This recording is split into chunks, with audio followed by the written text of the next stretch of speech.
Well, in season 3, Una is now placed in. There's several times where she has to take over for Pike, so we get to see who Una would be as captain potentially, how Una would take over as in command, and how she would deal with a crew member who's insubordinate. And so it was fun to explore that and to see what kind of captain Una could possibly be. I think Una has always been very connected with her crew. I think she prides herself on that. But she's also, we see a more stern side of her when it comes to insubordination. And we see her really come down on Ortegas. And we're gonna see that a few more times in season 3 of examples of how Una might be as captain. So I think, it's fun. It's fun to think about it too. Like, what kind of a captain would Una be? Probably fair, very connected to her crew, but also always correct and on the right side of history, while doing what we always do on Star Trek, which is bending the rules for the greater good.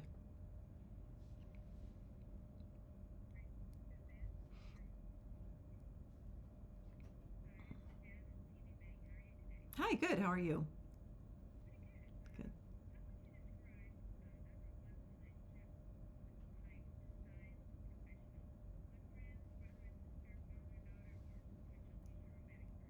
Never romantic. I would say very good old friends.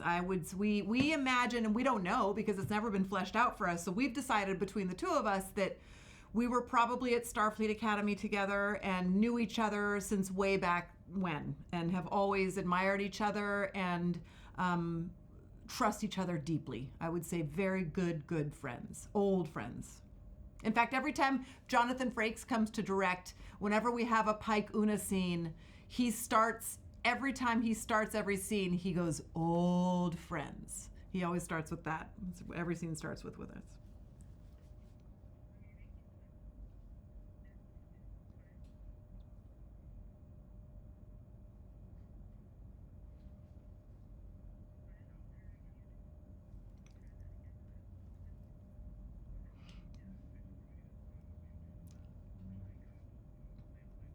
Hi.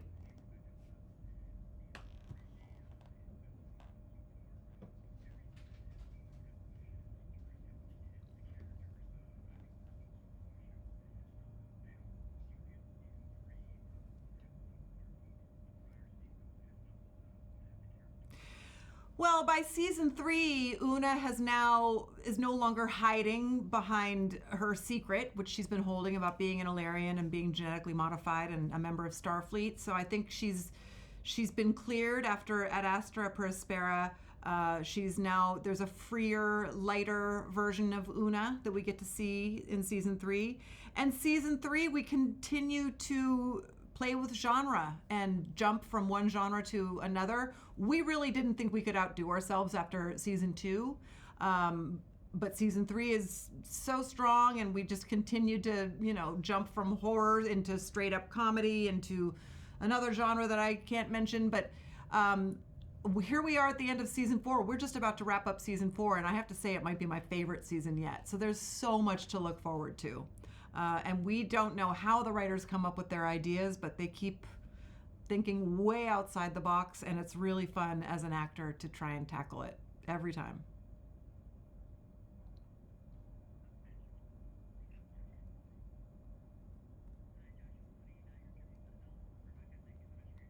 Thank you.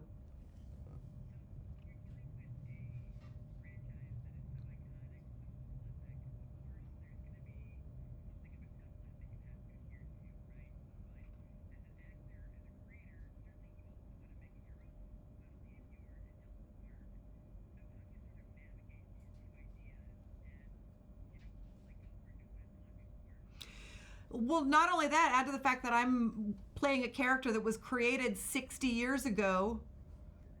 Oh, I'm hearing somebody else. Is there any way we can get rid of that other voice that's talking in my ear? Okay, sorry. Um, I'm playing this character that was created 60 years ago by Majel Barrett Roddenberry and never got to get fleshed out. So there's this added pressure of fleshing out this character, which has been really fun to explore and to create. And we now know so much more about her. And it's, like I said, been 60 years. But the pressure of getting that right on top of all the other things that we have to attempt to get right.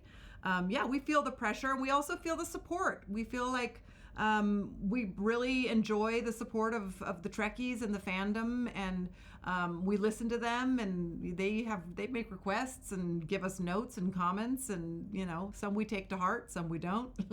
But it's we're very proud of this show, and we feel the love certainly when we meet the fans of the franchise in person, and we really appreciate them. Thank you.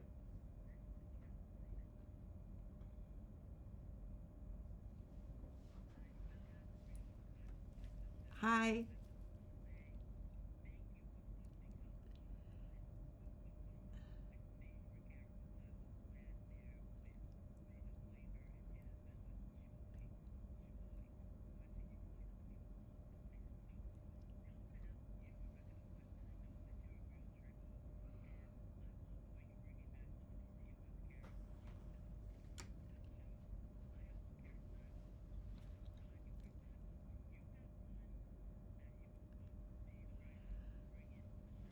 Khan. Definitely Khan.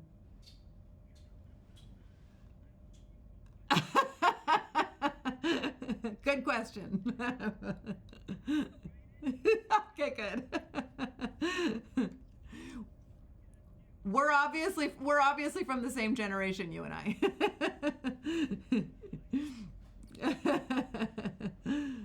Thank you.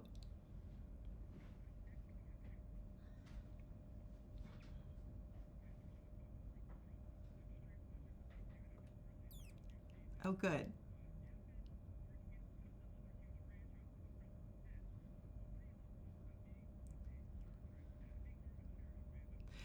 It's really the most out-of-body experience I've had so far was the first time I walked onto the set of the bridge of the Enterprise. It was really like, I just felt this like, it was really one of the most pinch me moments I've ever experienced in my life, because the set itself is 360 degrees, including the ceiling, and you feel like you are in Star Trek.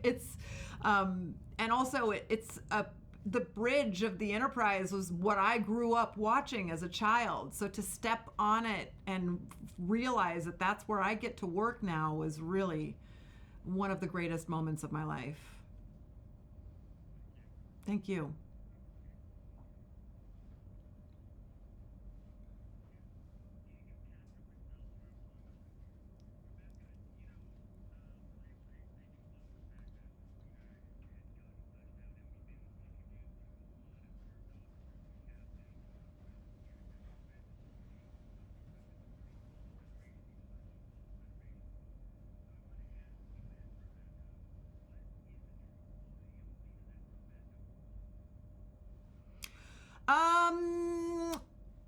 I like to think of myself. I'm a good girl. My mother raised me right, and I support the tenets that hold up society. I don't believe in stealing. I believe in the basic rules that we all must follow to keep civilization civilized. So yeah, I would say that I follow the rules. I'm really not much of a rule breaker. I adhere to protocol, much like Una does. There's a lot I do have in common with Una, actually. So yeah, I hope to be on the right side of history like Una does. I think Una is correct, and I like to try and be correct, but that's a lot of pressure too. So, um, no one's perfect. Certainly, everyone's got their flaws. Thank you.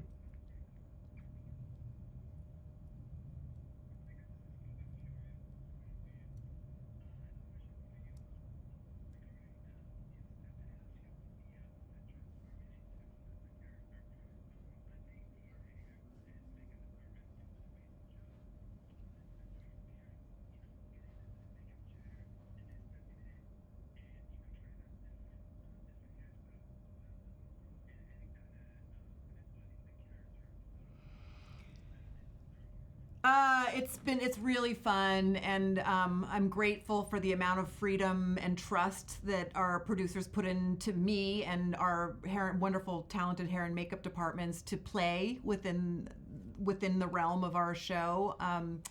I really try and consider the retro side of the Enterprise and embrace the fact that the original series was filmed in the late '60s, and I try to keep a little bit of that nostalgia in with Una and the choices we make for the look of the character. Our wardrobe, our costume department is also supremely talented, and when we have to wear things other than our uniforms, which are perfectly made and perfectly tailored, fabric is not very breathable, but that's all right. We wear dresses and gowns that are made by Alexander McQueen's dressmakers. I mean, they really have top-notch people creating the most beautiful looks for us, and we have people on our set that can everyone is so talented. So it's an honor to work with such talented people and come up with ideas. Amazing, amazing. Thank you.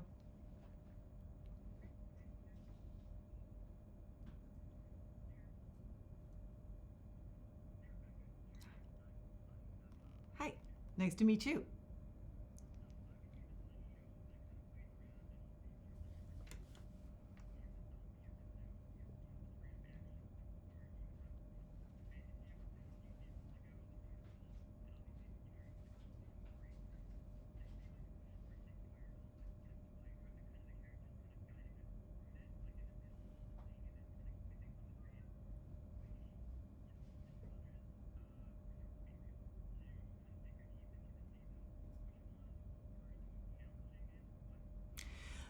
I would say taking on the holodeck episode and taking on this loose interpretation of this Lucille Ball character was a tall order for myself as an actor. To be asked to play a version of Lucille Ball is like a dream come true, and also super, super challenging and scary, but really fun.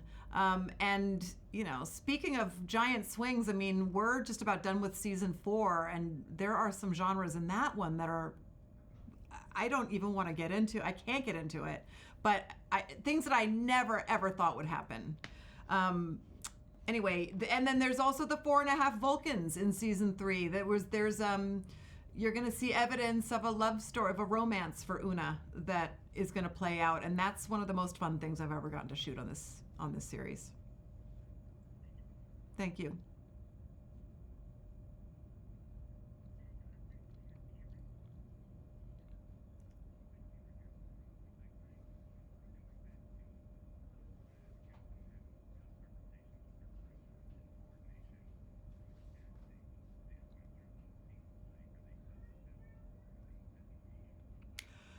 I would say business as usual. We know what our roles are, and at this point, hopefully, so I've been playing this character for close to 7 years now. So I think we are able to slip comfortably into these roles, and I think we've taken ownership of them.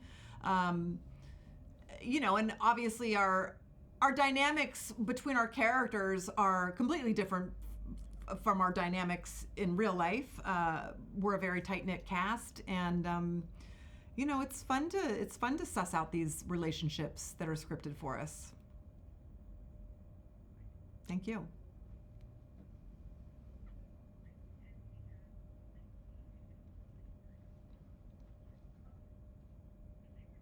Hi, nice to meet you.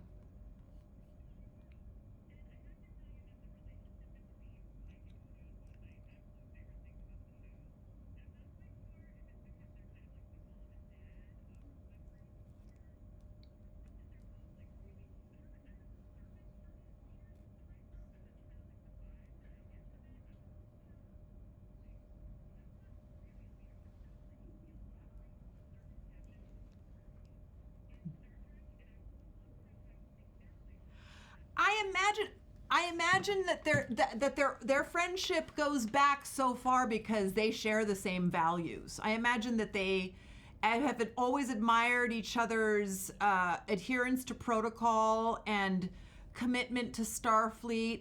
And they have the same value system, which is, I think, why they work so well together and why they admire each other so much as friends.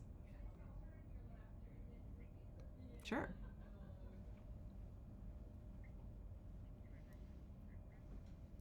Thank you, everyone. Chrissy's coming back.